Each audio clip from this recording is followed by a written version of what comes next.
Assalamualaikum Pak. Waalaikumsalam warahmatullahi wabarakatuh. Mohon maaf nih saya ganggu waktu Bapak. Saya mendapat tugas nih Pak dari Pendidikan Guru Penggerak untuk mewawancarai Bapak Kepala Sekolah selaku pimpinan di sekolah ini terkait dengan pengambilan keputusan yang berbasis nilai-nilai kebajikan sebagai pemimpin. Boleh dimulai Pak? Silakan. Iya. Untuk pertanyaan ke-1, Bapak pernah mengalami dilema etika nggak di sekolah ini untuk mengambil keputusannya itu? Sering Ya Pak ya. Karena setiap Iya. murid juga pasti memiliki permasalahan. Iya. Besar atau kecilnya itu tergantung mereka menyikapi. Ya, jadi selama ini nih, bagaimana Bapak dapat mengidentifikasikan kasus-kasus yang merupakan dilema etika atau bujukan moral?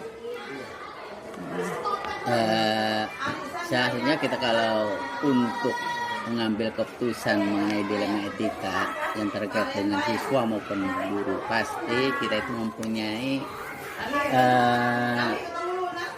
harus mengenali dulu ada enggak nilai-nilai etika yang dialami oleh siswa atau guru. Misalnya ada siswa yang sering kesiangan datang, kemudian juga ada yang siswa yang tidak pernah mengerjakan tugas-tugas di sekolah, dan itu harus kita kenali, baru kita diambil diinvestigasi apakah anak ini melanggar, mungkin karena ada sesuatu hal yang dia alami.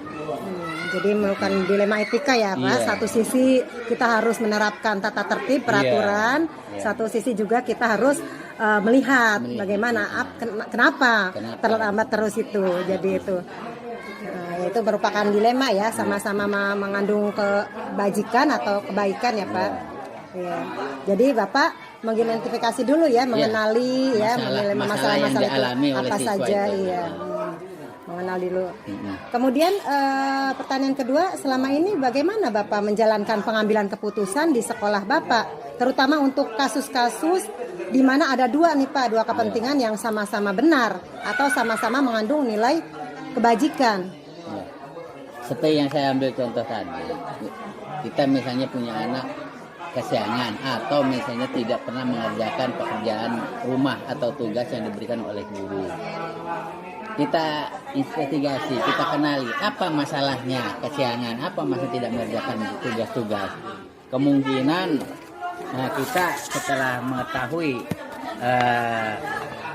apa yang dilanggar itu, maka kita kumpulkan fakta-faktanya, baik fakta di sekolah, fakta di lingkungan keluarga, maupun fakta di lingkungan di mana dengan siapa dia artinya bermain, sehingga nanti kita uji fakta itu, diinvestigasi. Jangan kita belum menguji fakta kemudian sudah mengambil keputusan, nanti tidak kesifat ini tidak adil, karena kita memutuskan salah satu keputusan yang sepihak. Setelah diuji kemudian nanti kita dikaji ulang, direfleksi lagi bagaimana siswa itu setelah berkali-kali misalnya diberikan motivasi, solusi, kemudian dia belum berubah, berarti ada masalah lain yang belum terselesaikan. Ya, jadi mempertimbangkan dulu ya, misalkan ada dua kepentingan itu ya yang sama-sama mengandung nilai kebajikan, itu dipertimbangkan ya. Jadi untuk mana yang lebih baiknya ya Pak ya. Jadi benar-benar jangan langsung untuk memutuskan ya Pak ya. Selanjutnya ini Pak, pertanyaan ketiga, langkah-langkah atau prosedur seperti apa nih yang biasa Bapak lakukan selama ini? Setelah kita ketemu permasalahannya, kemudian kita kumpulkan siapa-siapa yang terlibat di dalamnya. Misalnya kalau di lingkungan sekolah dengan gurunya, dengan temannya mungkin, atau dengan kepala sekolah. Saya selaku pimpinan di sini pernah artinya ada yang sengaja kemudian dia ambil keputusan bahwa kepala sekolahnya nggak bagus, itu juga perlu dipertimbangkan. Yang kemudian juga lingkungan keluarga, apakah di keluarganya ini baik-baik saja atau kan misalnya terjadi sesuatu, misal perceraian antar orang tua, dan ini juga akan jadi masalah. Atau dengan teman bermainnya misalnya ada masalah gitu.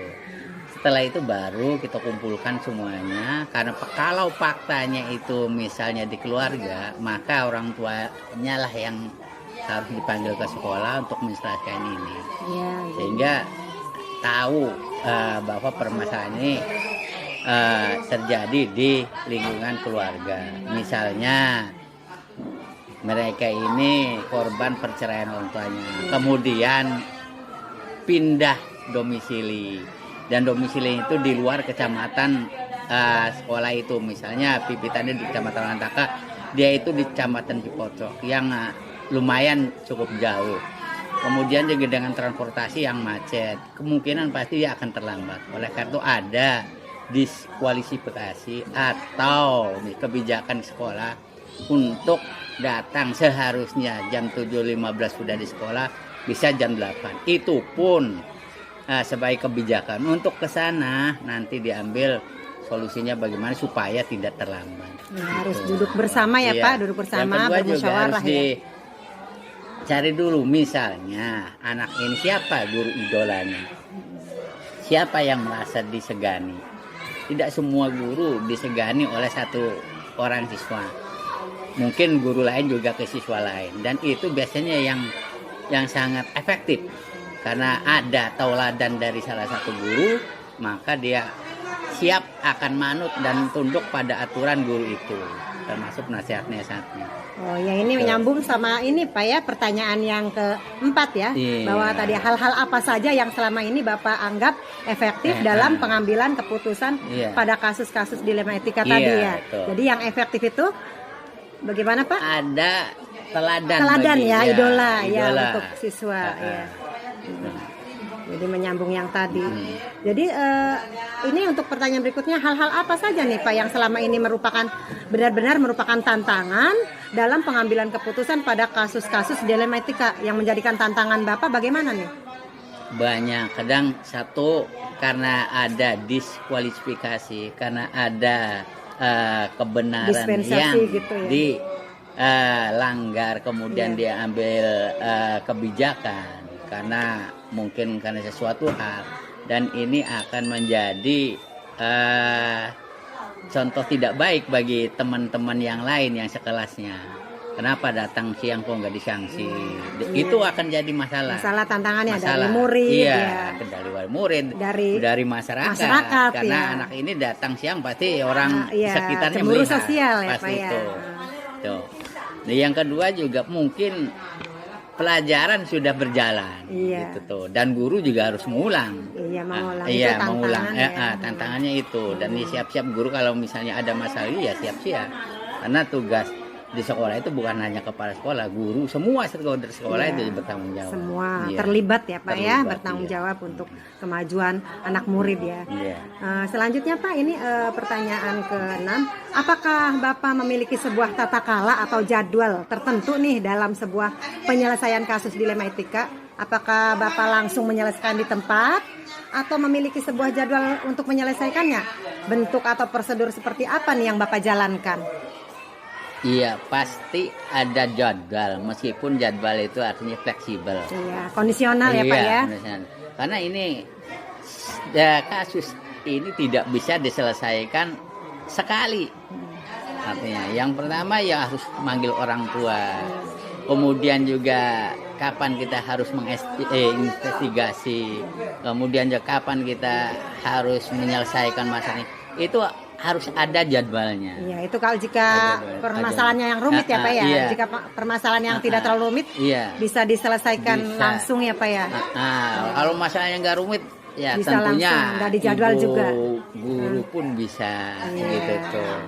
Tetapi ini kan menyangkut dilema etika yang artinya karena aturan ini untuk semua siswa, baik guru dan kepala sekolah yang ada di sekolah itu, misalnya datang jam 7.15, guru juga bukan harus datang seenaknya. Iya. Sebenarnya guru harus lebih awal dari siswa karena ya harus menyambut segalanya. Itu aturan sama untuk semua, aturannya untuk semua psikotutor ya di pendidikan SDN Pipitan semua harus sama. Ya, jadi dalam menyelesaikan suatu permasalahan terkadang langsung diputuskan ya Pak ya, kalau melihat situasinya dulu, kasusnya dulu. Iya, kasusnya. Jadi bisa juga dijadwalkan sesuai kesempatan waktu, ada komite segala harus ya Pak ya. Karena ada orang tua sekolah ya itu semuanya. bukan hanya guru siswa, ada komite wali murid. Iya. Lanjut Pak, adakah seseorang atau faktor-faktor apa nih yang selama ini mempermudah atau membantu Bapak dalam pengambilan keputusan dalam kasus-kasus dilema etika ini? Adakah yang membantu atau yang untuk mempermudah pengambilan keputusannya? Yang tentunya yang seperti awal saya katakan, yang pertama yaitu ada figur atau teladan dari guru, atau ada misalnya siswa ini ke guru mana, idolanya siapa itu. Kalau dia sudah punya idola, dia akan tunduk manut karena idolanya begitu ya. Yang kedua juga tentunya yang berkaitan langsung dengan ini adalah wali kelas. Wali kelas ya Pak ya. Wali kelas, dan kemudian ya guru lain, dan itu harus musyawarah rapat untuk ya, mengambil Dewan Guru. keputusan ya bahwa ini punya masalah. Ya artinya meskipun ini artinya terlambat dilaksanakan, sudah diberikan dispensasi, kemudian ketemu guru lain atau guru olahraga atau guru yang lain, guru bidang. Kalau tidak rapat, dia tidak tahu, maka akan terjadi lagi timbul pertanyaan kenapa kesiangan, padahal sudah diberikan dispensasi. Dan itu semua harus tahu semua ya semuanya. Dengan adanya itu ya. Atau bisa juga kalau misalkan nggak tercapai, bisa komite, bisa pengawas ya Pak ya, bisa ikut terlibat karena semuanya yang menyangkut ini pihak-pihak sekolah ya Pak ya.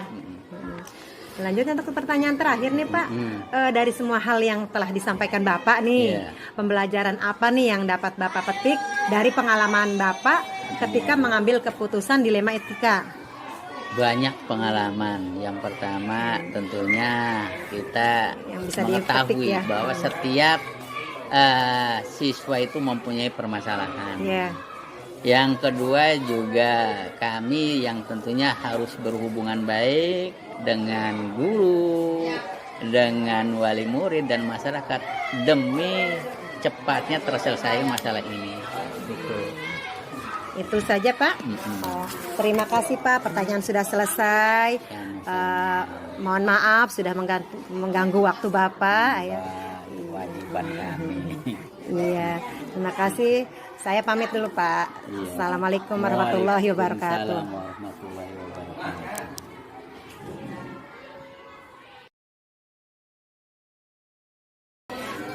Bismillahirrahmanirrahim. Assalamualaikum warahmatullahi wabarakatuh. Saya Ade Mama Suryama dari Kota Serang, CGP Angkatan 6. Saya akan melakukan demonstrasi kontekstual modul 3.1. Dan ini akan melakukan percakapan atau wawancara dengan Bapak Kepala Sekolah SDN Cibonteng. Assalamualaikum Bapak. Selamat pagi. Mohon maaf ini mengganggu kegiatan Bapak. Ini Pak, saya mendapat tugas ya dari pendidikan guru penggerak untuk mewawancarai pemimpin pembelajaran di sekolah. Dan ya, ini Bapak yang kedua ya. Sebelumnya saya sudah mewawancarai sekolah saya sendiri terkait dengan modul 3.1 ini Pak, tentang pengambilan keputusan yang berbasis nilai-nilai kebajikan sebagai pemimpin. Bisa dimulai Pak? Maaf Pak, sebelumnya Bapak pernah memutuskan sebuah kasus yang mengandung dilema etika nggak di sekolah ini? Beberapa waktu yang lalu, guru kelas 5 pernah mengeluh ke Bapak masalah siswanya di kelas 5 yang kelihatannya lain daripada yang lain. Artinya dia nggak pernah bikin onar di kelas, kemudian hanya untuk masalah belajarnya dia sangat kurang, pendiam, tidak suka bergaul dengan teman-teman. Tetapi kalau di luaran, ibu guru tersebut banyak masukan dari rekan-rekannya anak tersebut bahwa dia sering keluar malam, sering bergaul dengan orang-orang di luar kampungnya. Nah, setelah itu Bapak suruh selidiki sampai mendetil, kemudian suruh juga mendatangi orang tuanya. Kemudian setelah beberapa waktu, ibu guru itu lapor lagi ke Bapak, bahkan membawa barang bukti bahwa anak tersebut ke sekolah bawa senjata tajam. Nah, ketika Bapak periksa ternyata betul di tasnya ada, dan waktu itu juga langsung orang tuanya dipanggil ke sekolah. Setelah ngobrol dengan kebetulan yang datang itu ibunya waktu itu, Bapak memberi saran kepada ibunya bahwa supaya sama-sama mengawasi, kalau di sekolah kewajiban guru, kalau di rumah ya kewajiban orang tua. Nah, pada akhirnya setelah beberapa waktu masih tidak ada perkembangan anak tersebut, Bapak panggil lagi orang tuanya. Bapak sarankan untuk dicoba pindah ke sekolah luar biasa, karena pengamatan dari ibu guru, anak tersebut dalam perkembangan pendidikannya itu tidak ada perubahan sama sekali. Nah, alhamdulillah orang tuanya setuju, dan melalui proses yang cukup panjang sampai dibawa ke rumah sakit segala untuk diperiksa ke ahli psikologi, dan direkomendasikan bahwa anak tersebut betul harus bersekolah di sekolah luar biasa. Dan alhamdulillah sekarang dia sekolah di sana, dan kabar dari orang tuanya banyak perubahan. Nah, jadi kesimpulan Bapak, seandainya ada siswa yang seperti itu, jadi tidak boleh menghakimi bahwa anak itu bodoh ya. Ternyata setelah dimasukkan di SLB ya banyak perkembangan, berarti anak tersebut memerlukan penanganan khusus dari gurunya gitu. Sedangkan untuk di sekolah umum di SD kan tidak bisa menangani anak khusus semacam itu, karena satu kelas kita kan minimal 38 sampai 40 itu tidak mungkin untuk menangani khusus satu anak. Jadi ya alhamdulillah sekarang kata orang tuanya itu sudah banyak perubahan. Itu yang Bapak alami. Terima kasih. Untuk yang pertama, selama ini bagaimana nih Bapak dapat mengidentifikasi kasus-kasus yang merupakan dilema etika atau bujukan moral? Pertama, kita perhatikan dulu kasus-kasusnya, dipilah-pilah mana yang lebih bagus, mana yang kurang, untuk nanti diambil keputusan tindakan apa yang akan dilaksanakan, terutama yang menyangkut masalah prioritas untuk kemajuan sekolah.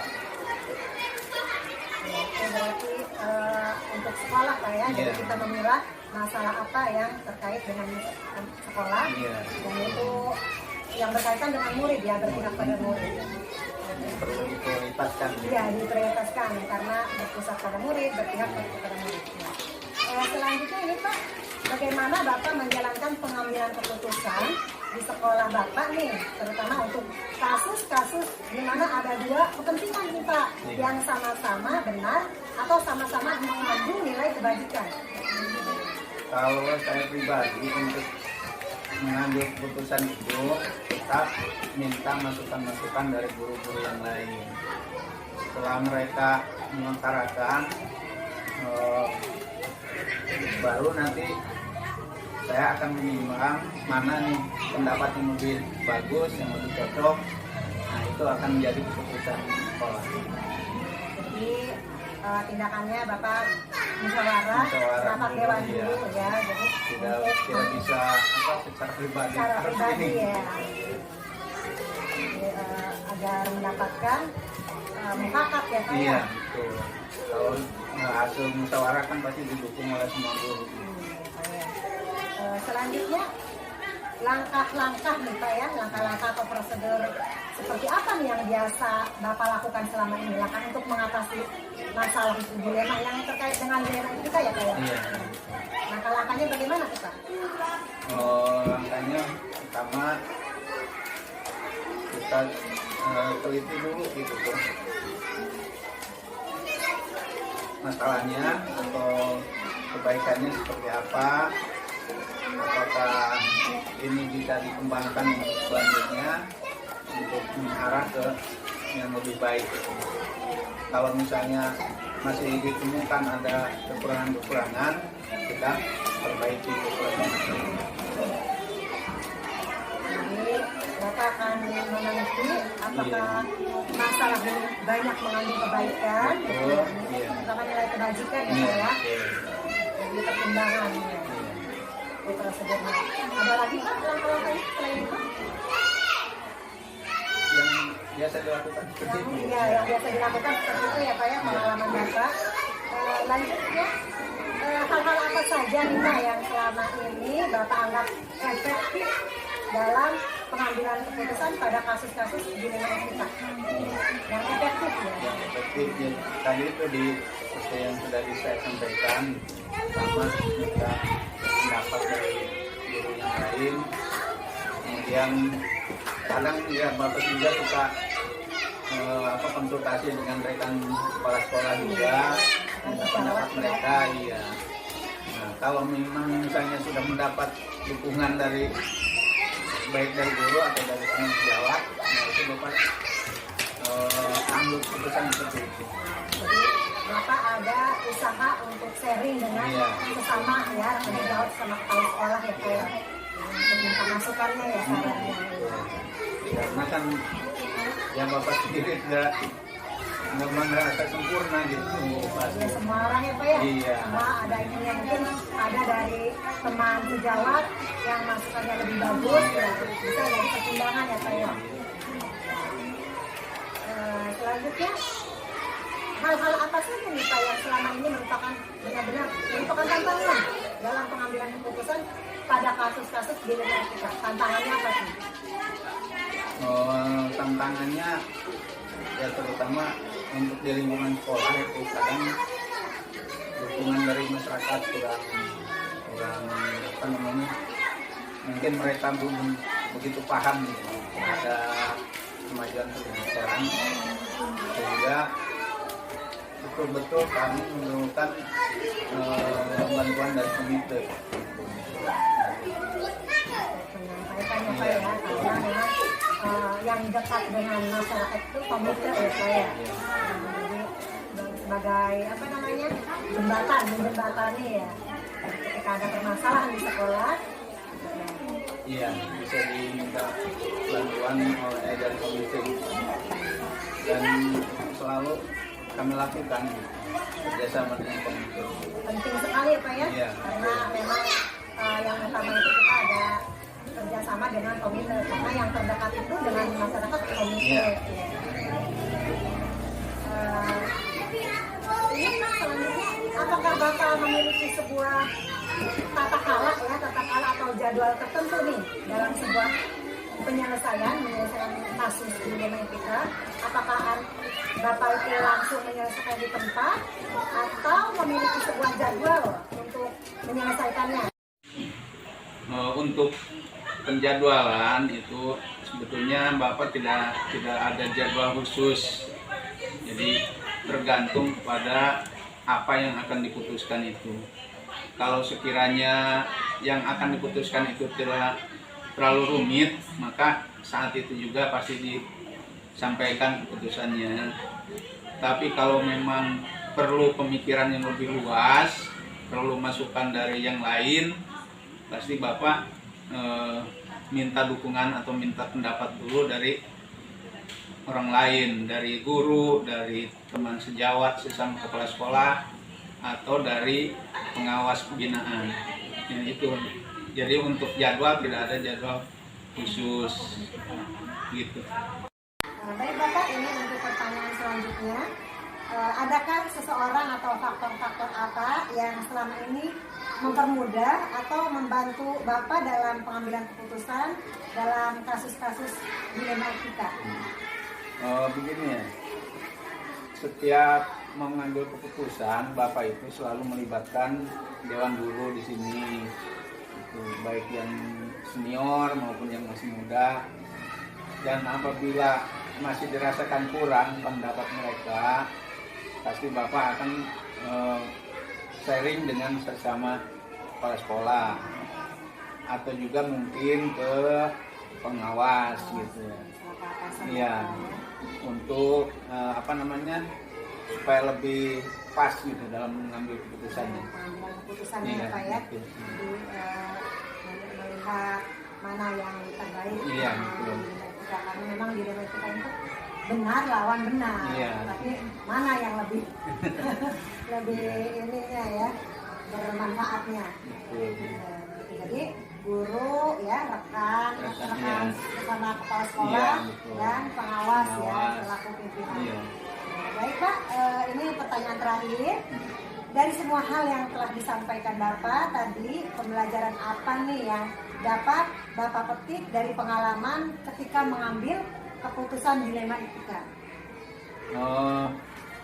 Yang bisa Bapak ambil hikmahnya terutama ya dalam mengambil keputusan itu akan merasa senang, akan merasa puas kalau memang keputusan kita itu bisa diterima oleh semua pihak.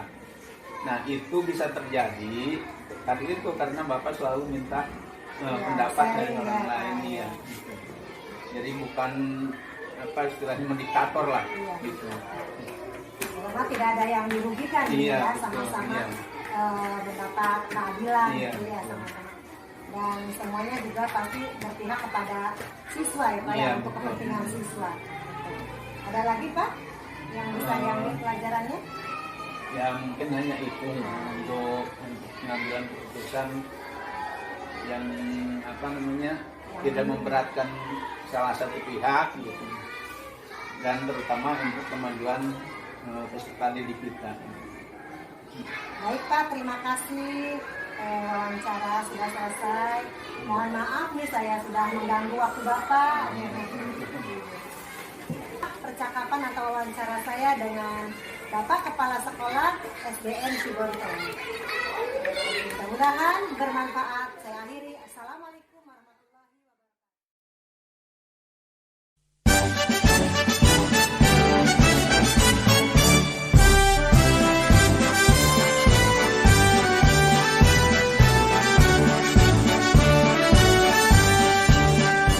Bulatkan tekad, kuatkan hati, negeri ini memanggilmu kawan.